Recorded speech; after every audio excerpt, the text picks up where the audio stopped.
At the midpoint on the journey of life, I found myself in a dark forest, for the clear path was lost. The game starts on the surface, which is how the poem starts. You know, you're sort of leaping into hell.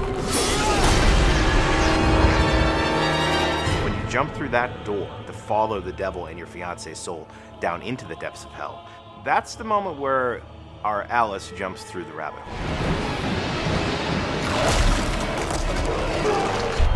Whoa, this is unlike anything on Earth, right? It's hell.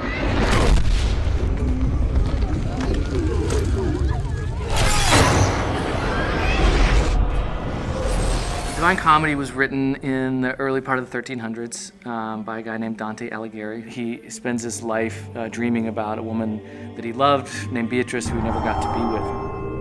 He writes this poem, which is basically about his journey through the afterlife to get to her. It's the number one thing that Dante Alighieri is remembered for, is creating that typical view of hell, the medieval vision that has lasted throughout the ages. Dante essentially introduces the concept of the 9 circles of hell. I mean, it lays it out level by level, you know, the punishments of hell and where each sinner goes in hell in these different circles. He's literally like laying out a map of hell. The poem itself was disturbing, and it describes the different rings of hell and all this anguish and suffering.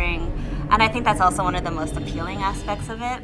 I read the poem and thought right away, like, that's a video game. We can make a video game out of that. Go to hell, that's our game. Simple and it's to the point. Face the ultimate boss, which is Lucifer himself. Once you hear the pitch about what the fiction's going to be, it just instantly makes sense. One of the most important things for us was to literally follow the map of hell that Dante wrote so clearly in the poem. We're not going to create a circle called jealousy or shoplifting, yeah?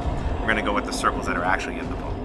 The things in the Inferno that we knew we couldn't change, I mean, definitely the rings of hell, and also like the major characters. Of course, each piece we sort of interpret a little bit differently. The character that you play in the game is a reimagination of the original Dante, and he's fighting for love. Lucifer has taken his love, Beatrice, into hell, and he actually fights death, and he actually defeats death and takes death's scythe. And he says, you know, I'm gonna take this thing, I'm gonna go into hell, I'm gonna get her.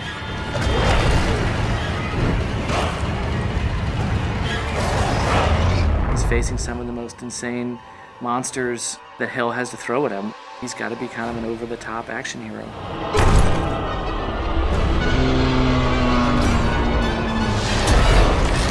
Everything you do in this game is brutal. It involves eviscerating, ripping open. It's definitely a brutal game. It's not for the faint of heart. We have enemies that push the limits of taste.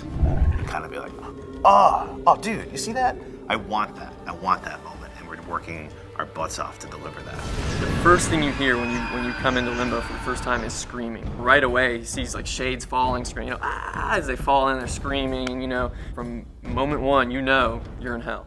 People are being vomited into hell. Masses of people huddled together, naked and scared, cold and huddled. Oh, the humanity. And then Big Minos is gonna judge you at the end. It's bad. Like, it only gets worse from there. You know, it's all downhill from there. It's going to get much crazier as you descend. It's just going to get really dark very quickly. Once you pass Minos, this is hell proper. Here we go.